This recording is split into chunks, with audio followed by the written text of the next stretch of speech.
आज का हमारा टॉपिक है magnetic dipole movement. Magnetic dipole movement is a magnetic strength and orientation of magnet and other object that produce a magnetic field. Magnetic dipole movement magnetic strength होती है किसी भी magnet की या कोई भी ऑब्जेक्ट हो सकता है जो कि मैग्नेटिक फील्ड को क्या करते हैं, प्रोड्यूस करते हैं। अगर हम इसके एक्सप्लेनेशन की बात करें, consider an electron is revolving in a circular orbit of radius R. कोई भी इलेक्ट्रॉन है जो कि रिवॉल्व कर रहा है सर्कुलर ऑर्बिट में और उसका रेडियस क्या है हमारे पास R. The magnetic dipole movement mu of this current loop is given as. Magnetic dipole movement mu हमारे पास गिवन है, mu is equal to I A.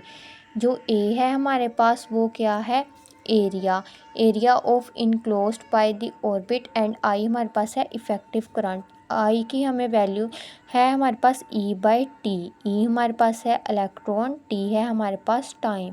T की वैल्यू हमें दी हुई है 2 पाई बाई ओमेगा। यहाँ पर हमने टी की वैल्यू पुट की ओमेगा बाय 2 पाई। उसके बाद हमें ओमेगा की वैल्यू चाहिए। ओमेगा की वैल्यू हम इस इक्वेशन से निकालेंगे, v is equal to r omega. वो हमने इस इक्वेशन में पुट की तो हमारे पास आई की वैल्यू आ गई। अब हम म्यू की वैल्यू मतलब कि मैग्नेटिक डाइपोल मोमेंट की वैल्यू निकालने के लिए इसे हम इक्वेशन नंबर 1 में पुट करेंगे।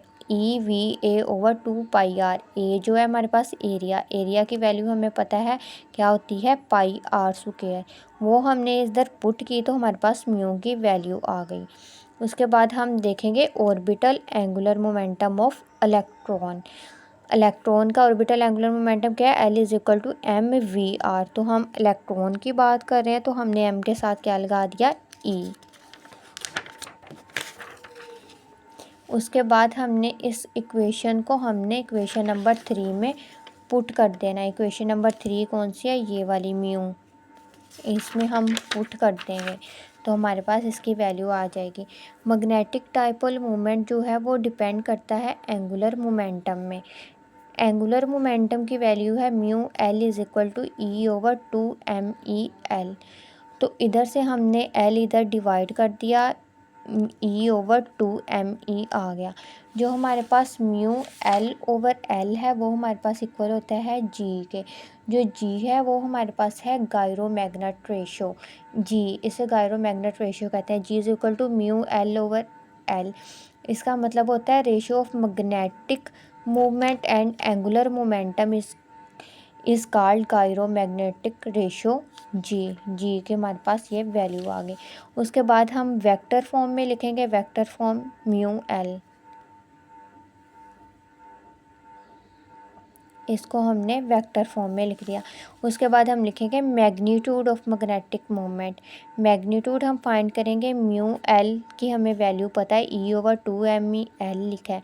इसको हम एज कट के साथ डिवाइड भी करेंगे और क्या करेंगे, मल्टीप्लाई करेंगे। यहाँ पे हमारे पास E H cut over 2 ME equal होता है म्यू बी के। म्यू बी हमारे पास क्या है, ये है बोहर मैग्नेटॉन और इसको हम डिफ़ाइन करते हैं, mu B is equal to है E H cut over 2 ME। E हमारे पास क्या है, इलेक्ट्रॉन। एच कट हमारे पास ये कांस्टेंट होता है, 2 हमारे पास कांस्टेंट है, एम है हमारे पास मैस ऑफ इलेक्ट्रॉन। इसकी हम वैल्यू पुट करेंगे। ई की वैल्यू तो हमें पता है नॉन होती है 1.6 मल्टीप्लाई 10 की पावर -19। उसके बाद हमने एज की वैल्यू पुट की 1.05 मल्टीप्लाई 10 की पावर -34। उसके बाद 2 हमने एज इट इज़ लिख दिया। उसके बाद हमने इलेक्ट्रॉन का मैस पुट किया 9.1 मल्टीप्लाई 10 की पावर -31।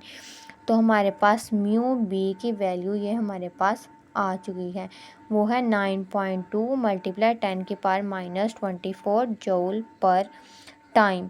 ये बोहर मैग्नेटॉन ये यूनिट है जो कि यूज़ होता है एटॉमिक मैग्नेटिक मूवमेंट के लिए। उसके बाद हमारे पास आ जाता है क्वांटाइज्ड एंगुलर मोमेंटम। वो हमारे पास होता है L is equal to L plus 1 H का अंडर रूट। एल हमारे पास है ऑर्बिटल एंगुलर क्वांटम नंबर। इसकी वैल्यू कोई भी हो सकती है, 0 1 2 3 एंड हमारे पास क्या है, सो ऑन। अगर हम जी फैक्टर में इसकी बात करें तो हमारे पास mu L is equal to होता है G L mu B L over H cut, और जो जी एल है हमारे पास वो इक्वल होता है 1 के। For spin motion of electron की अगर हम बात करें तो वो हमारे पास होता है म्यू एस, एस का मतलब स्पिन मोशन, जी वैसे ही आ जाएगा एज इट इज़, और एल की जगह हम एस लगा देंगे, म्यू बी भी वैसे ही आ जाएगा, एल इधर था एंगुलर मोमेंटम, इधर था स्पिन मोशन, तो हमने एस लगा दिया ओवर एच कट, ये हमारे पास वैसे ही आ जाएगा। ये था हमारा आज का टॉपिक।